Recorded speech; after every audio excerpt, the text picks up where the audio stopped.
Okay, I think we're quorate. I declare the meeting in order. My name is Duncan Clark. Good morning, bonjour, Wilkommen, welcome, and 欢迎. We are many languages today, but we've chosen English for the time being. But don't let that stop you. Dear friends, thank you very much for being here today for this momentous occasion for us, certainly, the first Asia Society France Paris Summer Summit. So this will be becoming an annual thing in your calendar, along with the tennis and Ascot and everything else. So we want to make this an annual rendezvous to discuss matters of the world relating to Asia. It has to have an Asia theme, but that's pretty easy because it's half the world. What better place to do it here under the sunny skies without heat wave of Paris? So it will be every year, early July. Please add it to your agenda. We will communicate dates shortly for next year. But first, a big thanks to our founding trustees of Asia Society France, Thierry Portet, Sydney Huang, who are here, I believe, and others who are not here, but they've come here for this.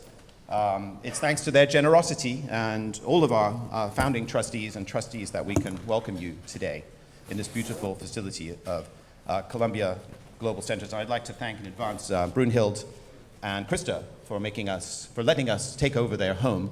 This is a former porcelain factory. My bad joke is we're back to China here because this is, anyway, this has been, Madame Reed, I think, gifted it to American students in Paris in 1890 something. I believe it's been with Columbia since the 1960s. So thank you. But thank you very much to the trustees of Asia Society France. Some of them have gathered here today. First, a special mention to Jean-Michel and Serge Dumont. Serge, thank you for being our founding chair. And Jean-Michel, who's overseeing, yes, at the back waving. He's your arts and culture guy, and has done an amazing job, the two of them. Thank you. We deeply appreciate your work. Charles Evrard in the front seat. I'm not going to try to pronounce De Saint-Exupéry, but I just did. Thank you for becoming one of our newest trustees. Nicola Daniel, there he is, waving. You'll get T-shirts, by the way. If you become a trustee, you get a T-shirt. Richard Chu, is Richard here? The wonderful Westminster Warwick Hotel Group, and we do quite a few events there. And of course, my new co-chair, Lionel De Saint-Exupéry. Merci, Lionel. And François. And François, who just joined us recently. And Pierre ICO is here. Yes, François ici. François, merci. So, thank you for your hard work, generosity, and trust. Together, we are building an organization that has, and we think will continue to make a difference, and we'll prove that today. And that's pretty much it. We want to thank, though, our partners. So firstly, on my right, from Salzburg Global, we appreciate very much the opportunity to partner with Salzburg Global. And the first, the sort of germ of this idea, if it goes well, was a conference held at Salzburg about 18 months ago on China, generously February, supported by Victoria Mars. We deeply appreciate her support. And also the Center for China Analysis, and we'll be hearing about CCA. And we'd like to thank Jing from CCA, Nicola, and Antonio and Martin from Salzburg. Thank you, Antonio, for being here and helping us make this happen. So we have 35 speakers. I'll shut up soon. They're here from around the world. We have a first-class audience. That's you. Experts within your own rights. We don't want this to be just about people on stage, which I'm not illustrating, talking. There's going to be a lot of conversation amongst you. We've built in time for you for that. Thank you all for your presence. And I'm going to, before I hand the mic to Lionel, today's Master of Ceremony will be Susie Jakes. We're grateful to have her here, Editor-in-Chief and Managing Director of China File. So if you can all bookmark China File. It's a product of the Asia Society, and Susie has overseen that since the beginning, I think, yes. And she's also a fellow at the Center for China Analysis. Okay, enjoy your day. I'm going to pass you over to Lionel. Merci. Thanks, Duncan.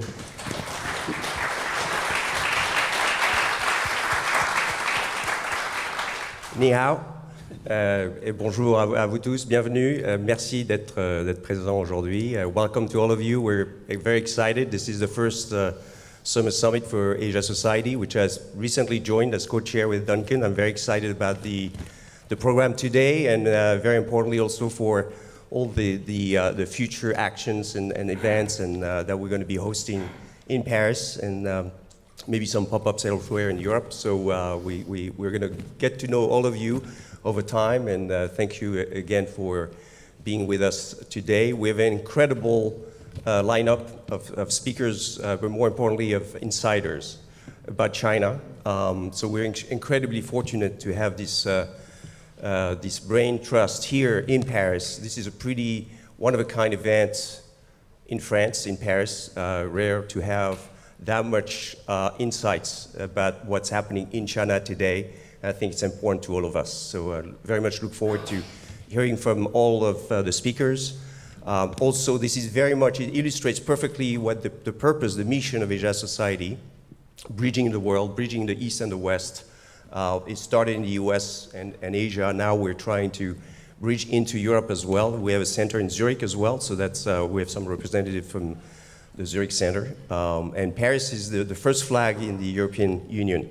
So it's very important, very strategic for Asia Society, and it's very important for all of us to reinforce those links between the East and the West.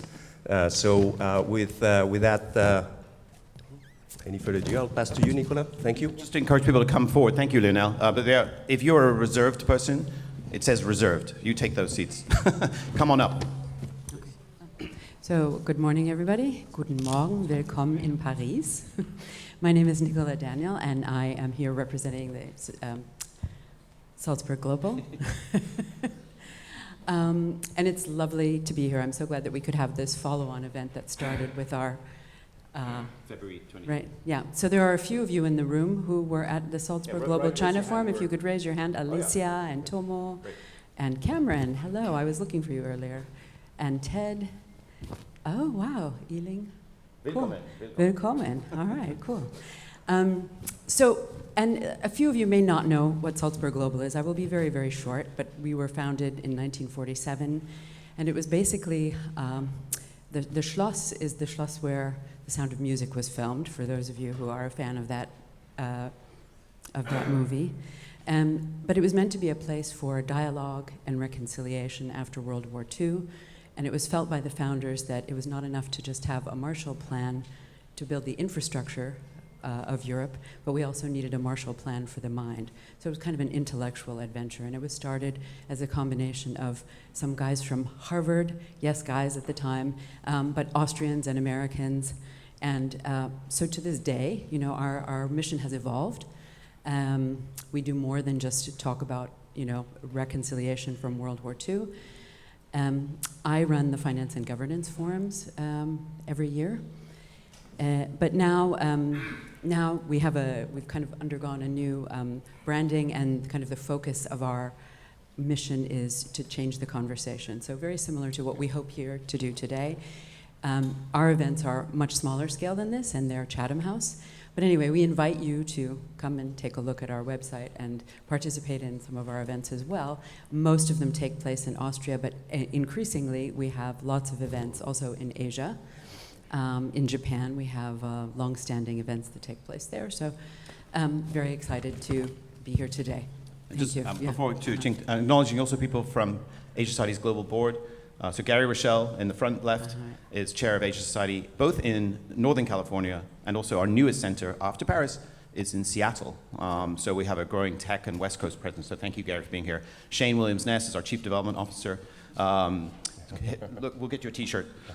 Over to our friend from Asia Society, New York, Jing. Thank you. Thank you very much to first our hosts, to our co-organizer of this wonderful gathering.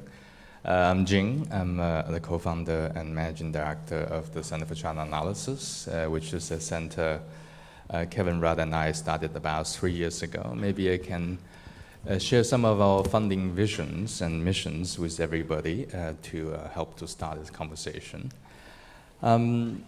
We really want to go beyond a few things. Maybe I'll start from 5.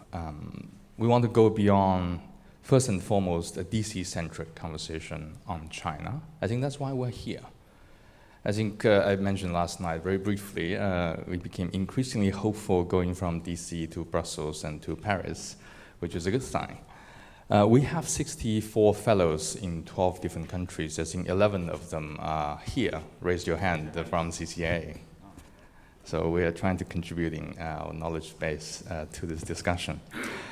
But the key thing is that we do think China is read differently from Brussels and from Indonesia than from DC than from Tokyo. And we want to provide a global reading of China and to have an integrated reading of China which is of essence to the global China debate. And second, we want to go beyond securitization of China. China is now simplified to a security challenge in many of the policy debate we are in. But as you know, it is 1.4 billion people in China. They are struggling on a daily basis on housing, education, Medicare. They are also innovators, entrepreneurs. It is a people that we're facing as well. So we want to provide human-centric analysis of China rather than securitized China analysis. That's the second one. We want to go beyond securitization of China. And third one, we want to go beyond a binary choice of China. People also ask me, are you a China hawk or a China dove? Right, Kevin said at Big Bang, we can be a China hawk and a China dove. We should go beyond the fixated mindset about China. That's important, actually. That gives you the political imagination and possibilities to explore further. I want to encourage you all to think in that way. And by go beyond those three, I think we can go beyond suspicion, go beyond unreasonable suspicion, particularly to allow the policy entrepreneurship and the political imagination to allow collaboration that is very necessary nowadays on cure cancer, on climate actions, on AI governance, on financial collaborations, because without those, we're kind of doomed, right? The last one is, I'm all for competition, healthy competition, but if we don't go beyond rivalries without boundaries, we don't go beyond rivalries without a clear end goal, we might end up in 1914 again. So those are the 5 go beyond that CCA is really funded for, to wage peace, to avoid a war, but most importantly, I think all competitions for tech, for economic prosperities, and all partnership for AI, for climate change, for public health is for one purpose only, I think, is human flourishing. Without human-centric perspectives, why we're here for? If we don't go beyond, I think we go under. I don't think that's why you're all here for. So I do want to provide that as one of our funding mission, but as one of the compass, hopefully can guide our discussions. Thank you.